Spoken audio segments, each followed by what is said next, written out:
Welcome guys! Spotting people in the desert, also known as Miramar, is very different from spotting people on a wrangle because the terrain is highly elevated, spotting distances are often longer, vegetation is lower, and contrast plus colors are different. So in order to properly spot people in the desert, there are some things we should be aware of. This guide is about just that.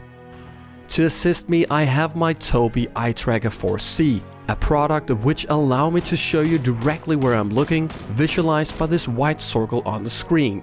Use this information to know exactly where and how I was looking at the recording of this footage. The terrain of the desert is highly elevated. This means that the horizontal eye scan that I've showed you in my other spotting videos needs to be assisted by a vertical scan too, as vertical eye movement is simply something you need to do a lot more of on the desert map.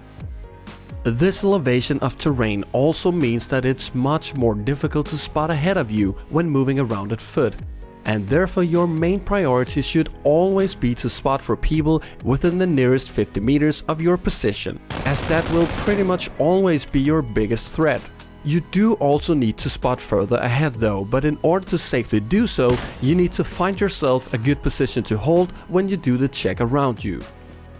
I recommend looking for spots where you can look 360 degree around you, spots which has decent elevation to be used for potential cover, and if possible has shadow or vegetation. First you look 50 meters around you, then you expand that to about 200 meters and then beyond. This is important because you must prioritize your focus properly in order to avoid being surprised by enemies who suddenly are very close to you. When you do this scanning, make sure that you constantly move in order to avoid being an easy target for a sniper. You can of course also hold positions inside buildings, and you should do that since it's very powerful, but try to find buildings that allow you to look as much around you as possible. This building is great because you can actually look 360 degree around you. And this building is bad because you have a lot of blind angles, making it impossible to spot people before it might be too late. You should constantly move around inside the building to spot people around you before they get too close to you. And you should always prioritize looking in the direction that goes outside the circle, as it is more likely that an enemy will come from the outside moving in rather than from the inside moving out. Because of the longer view distances, you need to focus on small contrasts when looking far. It's easy to mistake these rocks for being the head of an enemy, but the more you play the map, the more you get used to these dead objects. You do need to be aware though, because what might look like a rock will sometimes be the head of an enemy peeking up over a hill. Contrast in the desert will be your best friend when spotting stationary targets, and also when it comes to spotting moving targets, as contrast is more significant in the desert compared to the forest. The problem comes however when spotting people who are inside buildings, as they will often be very hard to see because of the dark area inside the building. Be very aware of this when approaching compounds, buildings or cities.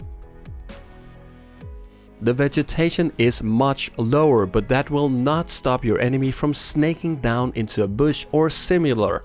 I've been taken out by enemies doing this a few times, so when you have about 25 people left in the round, you should start looking towards bushes too, and you might find something. The last important part of spotting people on Miramar is spotting people inside cities. The areas are so detailed that it is not possible for your eyes and brain to collect, analyze and react to all the information around you. So if you have to move around at foot, I would recommend moving in evasive movement patterns, which will make you much harder to hit when a potential enemy sees you out of his window. Finally, I want to say that when it comes to spotting people in the desert, you just need practice to get used to it. And the fastest way to practice this is by moving around in the open at foot the entire game, as this will speed up your spotting training quite a bit. If you want an eye tracker like the one I'm using right here, you can buy one using the code WACKYJACKY to get free shipping on your purchase. Check the link in the description below for more details. Now that's all I had for you guys in this video. I hope you learned something, and if you did, subscribe to the channel for more. And I'll see you guys next time.